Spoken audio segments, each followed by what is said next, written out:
If you do want to move to another state, you might have to start at the bottom again.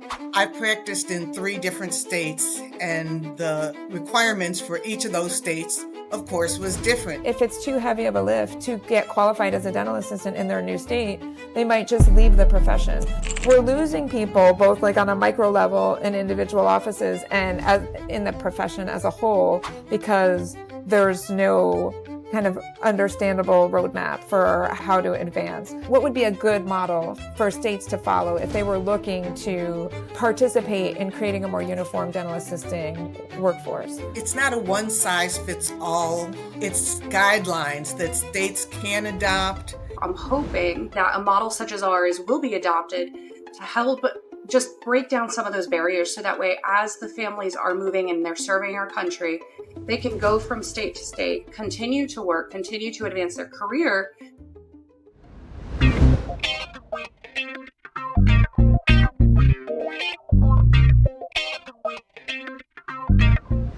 Hello, everybody. It is Kevin Henry, the founder of Dental Assistant Nation, and welcome back to another edition of the Dental Assistant Nation podcast. I'm really excited about today's podcast because not only are we going to tackle a very interesting topic, but also I always love spending time with dear friends and colleagues from the Dental Assisting National Board and Dale Foundation, and that's what we have today. So let me introduce you to 3 amazing people, and I'm going to let them talk a little bit about themselves. First, Dr. Dolores Cottrell. Dr. Cottrell, how are you today? I'm doing fine. How are you, Kevin? I am great. Would you mind telling our audience a little bit about you? Sure. I am a retired regulator. I did clinical dentistry for about 25 years, and then I did state regulation for 15. So I've been retired about a month now. Well, congratulations on that, and thank you for being on today. I appreciate it. Thank you. And then I'll go to Catherine Landsberg. Catherine, how are you today? I'm well. How are you, Kevin? I am great. Would you mind introducing yourself to our audience? I am Catherine Landsberg. I am the Director of Government Relations with the Dental Assisting National Board.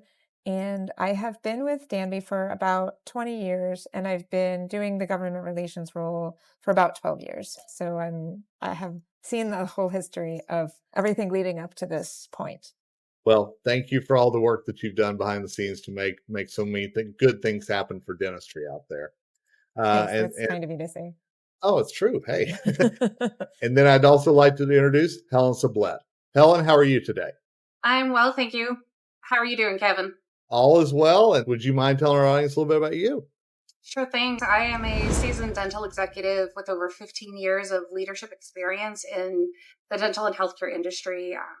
I'm also a CDA, clinically trained chairside, so I work hands-on with our assistants on the ground, training them, helping them develop their skills, and push them to advance. I'm also for our state here in North Carolina, a proprietary instructor for radiology, nitrous, and I've been fortunate to work with the ADA as well as folks like Catherine with DANB to help really cultivate the career of our dental assistants and push them to be long-term career placeholders for our dentists and help the practices strive and grow.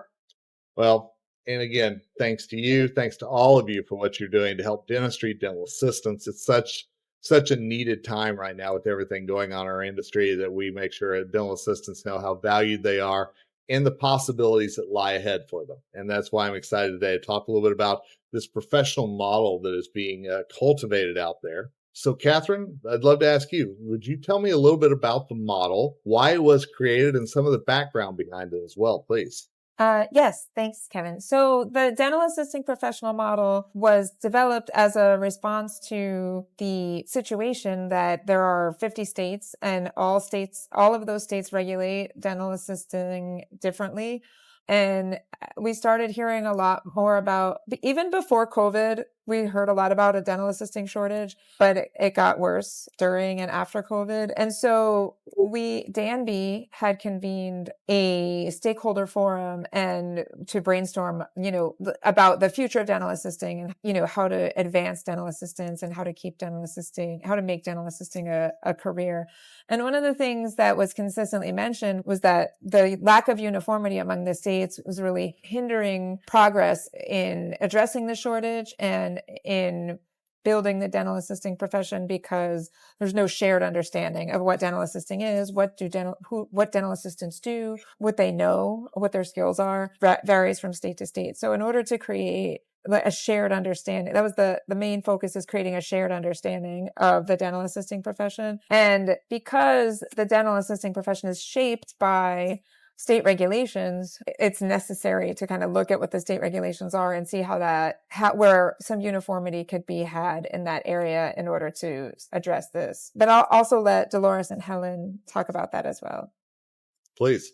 Oh, well, what I didn't say was that we formed a work group. So what DANB decided to take the lead in convening a work group that would develop a professional model for dental assisting that could be used as the foundation for working towards uniformity. So we solicited participation from different stakeholder groups. And so we had dentists and we had dental assistants, we had regulators, we had a legislator, we had people from different settings like FQHCs and DSOs and private practice. We wanted to hear all those perspectives. And so Dolores, Dr. Cottrell, was one of the co-chairs on our work group, and Helen was the other co-chair. And so we worked together to kind of work towards a consensus on what would be a good model for states to follow if they were looking to participate in creating a more uniform dental assisting workforce. I can tell you that's got to be music to a lot of dental assistants' ears out there. So that's one of the reasons why I was so excited to talk about this today.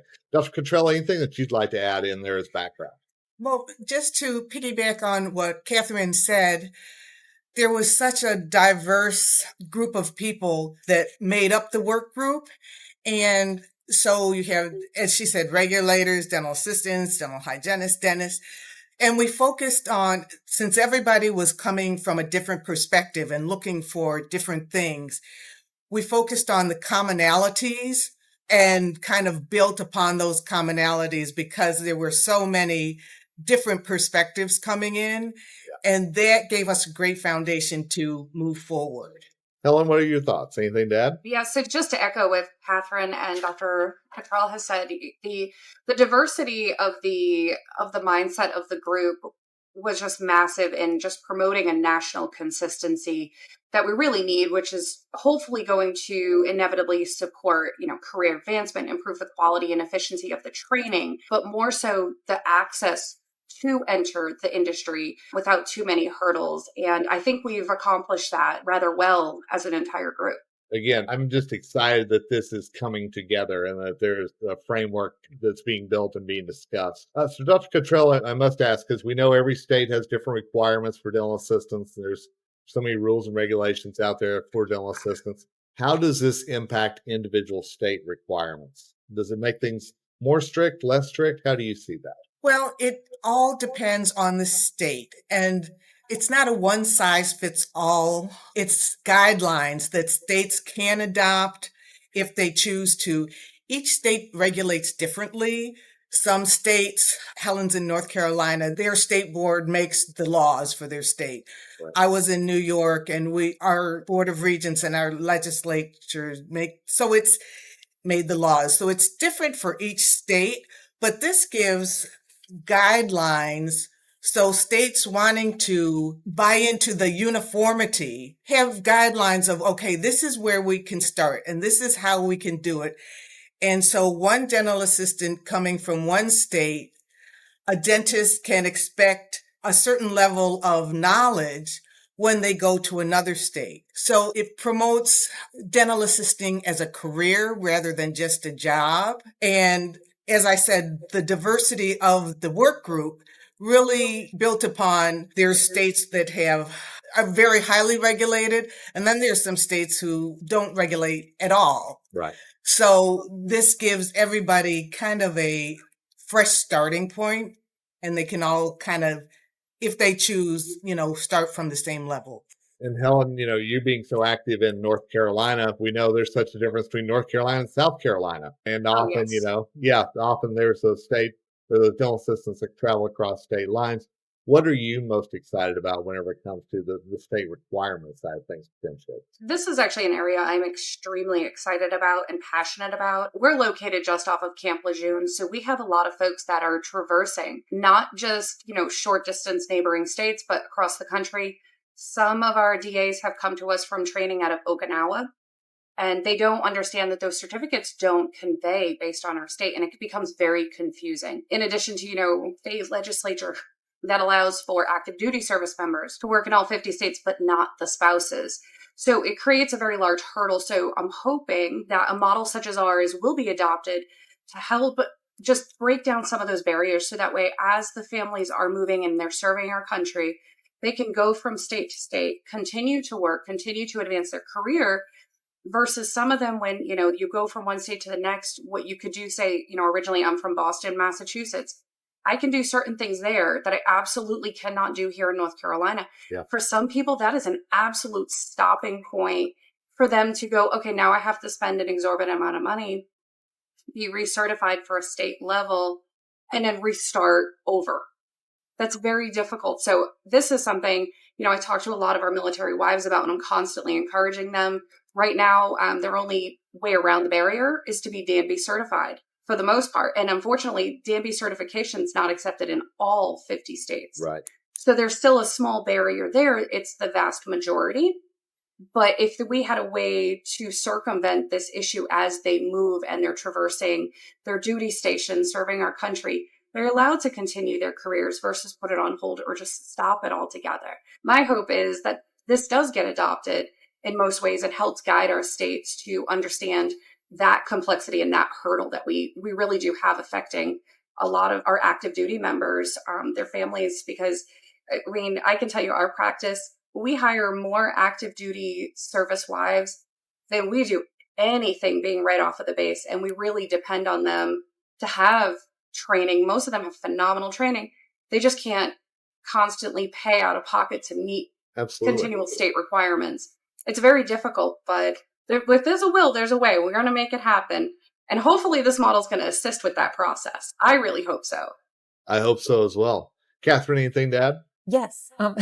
So I agree with everything that Dolores and Helen said. One of the underlying principles of the reasons for working on the model, developing a model that could be adopted by a lot of states or could be used as a guideline for working towards uniformity was to address the workforce shortages. So how that intersects with what Helen said was that not only does it help individual dental assistants in their careers move from state to state, but having a career ladder or career roadmap that lets a person see how they can move up and advance promotes retention overall. It promotes retention in an individual dental office or retention of those people in the profession so that you don't lose them. And the same thing. So by the same token, when they move from state to state, if it's too heavy of a lift to get qualified as a dental assistant in their new state, they might just leave the profession. So we're losing people both like on a micro level in individual offices and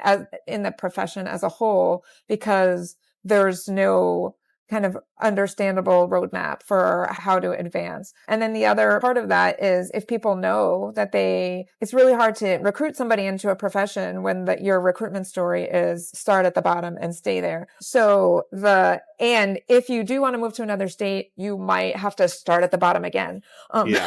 So it really makes a much better recruitment story that you have somewhere to move up. When you do invest in this profession, invest your time and energy into gaining the knowledge and skills that you need to excel at your job, you can take that knowledge and those skills to another state if you want to do that, to another office if you want to do that. And so that makes it easier to recruit dental assistants, or that gives you a better story to recruit new dental assistants with. So you're addressing the shortage on both ends, but if you can retain people longer in their jobs and in the profession, then there's fewer vacancies. That addresses some of the shortage.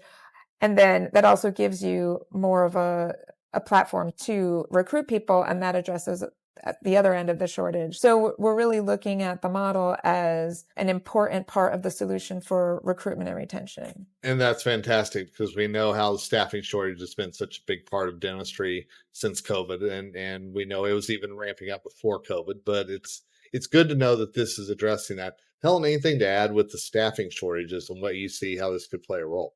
Well, absolutely. The model itself, it should help us mitigate the shortages by making entry into the profession itself more accessible. And, through that, providing more flexible education, training options, but also, in that capacity, like one-on-one on-the-job training or possibly hybrid learning. So we're hoping that that will help support the career development, which then will in turn improve retention and reduce overall turnover for our practices. I do strongly feel by clearly defining the tasks that our DAs can perform at each level, having that set expectation clearly defined, and they know what they can and can't do. The model is going to enable that to be able to for them to operate efficiently, allow the dentist and hygienist to focus more on the complexity of the care that they need to provide, while our DAs work independently, not having to stop, second guess, can I do this? Can I not do that based on where we are? There's always a little bit of confusion there or misunderstanding, right? So ultimately, this should help maximize the impact of the existing workforce and help supplement and bring folks into it. That's the best thing we can hope for. And I think we've set the groundwork and the framework for it to happen.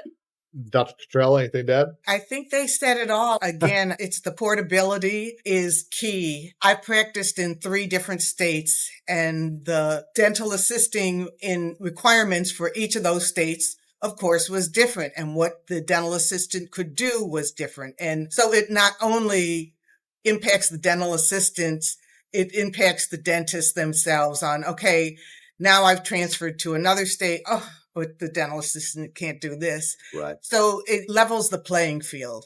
So here's the big question. What comes next? What does the timeline look like? I know our listeners are very interested to hear this. Well, that's a great question, Kevin. One thing I will say before I answer that question is the model was developed by the work group and is not like DANB's model. This is the product of a large cross-section of dental professionals and regulators and people who have a stake in like solving this problem. However, DANB did put a lot of resources into it and continues to support it. And so the work group asked DANB's board to review that and endorse the model, which DANB's board has done. So the next step would be to publish it and then make it available for people to use as a resource. And then DANB's gotten contacted by different states already who have heard. We've done a lot of, one thing I didn't mention is DANB and the work group published a draft of the model in January. And then from February until May, there was a public stakeholder comment period or feedback period. So because, as I mentioned, we do not want this to be just like a narrow, like from one perspective model, but we want to hear all perspectives and have the model reflect the needs of all the different stakeholders in dentistry. So we gathered feedback from the stakeholders and edited. The work group just met in June 30th, I think, to look at that feedback and make some edits to the final document and so we will be publishing that, and then we will use it as a tool to assist states that want to evaluate what they're doing now with dental assisting regulation and bring it into closer alignment with what the consensus is a good model for dental assisting.